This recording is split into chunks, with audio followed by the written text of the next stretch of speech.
एक छोटे से कस्बे में राज सिंह नाम का एक लड़का रहता था। बचपन में ही पिता की मृत्यु हो जाने के कारण परिवार की आर्थिक स्थिति बड़ी दयनीय थी। राज सिंह की मां कुछ पढ़ी लिखी जरूर थी, लेकिन उतनी पढ़ाई से नौकरी नहीं मिलने वाली थी, तो उसकी मां ने घर घर बर्तन मांजकर और सिलाई बुनाई का काम करके किसी तरह अपने बच्चे को पढ़ा लिखा रही थी। राज सिंह स्वभाव से थोड़ा शर्मीला था और अक्सर चुपचाप बैठा रहता था। कुछ दिन से उसका मास्टर उसे देख रहा था कि राज सिंह अपनी क्लास में शांत बैठा रहता है और ना ही किसी मित्र के साथ स्कूल किसी खेल प्रतियोगिता में भाग लेता है। उसके इस व्यवहार के कारण उसके एक शिक्षक ने उसको एक दिन एक लिफाफा दिया और कहा कि तुम अपनी माँ को जाकर दे देना। उस दिन जब वो स्कूल से लौटा तो उसके हाथ में एक लिफाफा था। राज सिंह ने माँ को लिफाफा पकड़ाते हुए कहा, माँ, मास्टर साहब ने तुम्हारे लिए ये चिट्ठी भेजी है, जरा देखो तो इसमें क्या लिखा है। माँ ने मन ही मन चिट्ठी पढ़ी और मुस्कुरा कर बोली, बेटा, इसमें लिखा है कि आपका बेटा काफी होशियार है। इस स्कूल के बाकी बच्चों की तुलना में इसका दिमाग बहुत तेज है और हमारे पास इसे पढ़ाने लायक शिक्षक नहीं है, इसलिए कल से आप इसे किसी और स्कूल में भेजें। राज सिंह को स्कूल न जाने का दुख तो हुआ, पर साथ ही उसका मन आत्मविश्वास से भर गया कि वो कुछ खास है और उसकी बुद्धि तीव्र है। माँ ने उसका दाखिला एक अन्य स्कूल में करा दिया। समय बीतने लगा। राज सिंह ने खूब मेहनत से पढ़ाई की। आगे चलकर उसने सिविल सर्विसेज परीक्षा भी पास की और IAS ऑफिसर बन गया।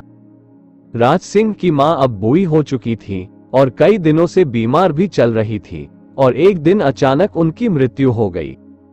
राज सिंह के लिए ये बहुत बड़ा आघात था। वह बिलख बिलख कर रो पड़ा। उसे समझ नहीं आ रहा था कि अब अपनी माँ के बिना वो कैसे जिएगा। रोते रोते ही उसने माँ की पुरानी अलमारी खोली और हाथ में उनकी माला, चश्मा और अन्य वस्तुएं लेकर चूमने लगा। उस अलमारी में राज सिंह के पुराने खिलौने और बचपन के कपड़े तक संभाल कर रखे हुए थे। राज सिंह एक एक कर सारी चीजें निकालने लगा और तभी उसकी नजर एक पुरानी चिट्ठी पर पड़ी। दरअसल ये वही चिट्ठी थी जो मास्टर साहब ने उसे 18 साल पहले दी थी। नम आंखों से राज सिंह उसे पढ़ने लगा। आदरणीय अभिभावक, आपको बताते हुए हमें अफसोस हो रहा है कि आपका बेटा राज सिंह पढ़ाई में बेहद कमजोर है और खेल कूद में भी भाग नहीं लेता है। राज सिंह को देखकर ऐसा लगता है कि उम्र के हिसाब से राज सिंह की बुद्धि विकसित नहीं हो पाई है, अतः हम इसे अपने विद्यालय में पढ़ाने में असमर्थ हैं। आपसे निवेदन है कि राज सिंह का दाखिला किसी मंद बुद्धि विद्यालय में कराएं अथवा खुद घर पर रखकर इसे पढ़ाएं। सादर, प्रिंसिपल। राज सिंह को लिफाफे की सच्चाई जानकर अपनी माँ को याद करते हुए रोने लगा और मन ही मन अपनी माँ के बारे में सोचने लगा कि भले अब उसकी माँ इस दुनिया में नहीं रही, पर वो जहाँ भी रहे उनकी ममता, उनका आशीर्वाद सदा उस पर बना रहे। दोस्तों, रुडयार्ड किपलिंग ने कहा है, God could not be everywhere and therefore he made mothers, जिसका अर्थ है कि भगवान सभी जगह नहीं हो सकते, इसलिए उसने माएँ बनाई। माँ से बढ़कर त्याग और तपस्या की मूरत भला और कौन हो सकता है। हम पढ़ लिख ले, बड़े होकर कुछ बन जाएं, इसके लिए वो चुपचाप ना जाने कितनी कुर्बानियां देती है। अपनी जरूरतें मारकर हमारे शौक पूरा करती है। यहाँ तक कि संतान बुरा व्यवहार करे तो भी माँ उसका भला ही सोचती है। सचमुच माँ जैसा कोई नहीं हो सकता।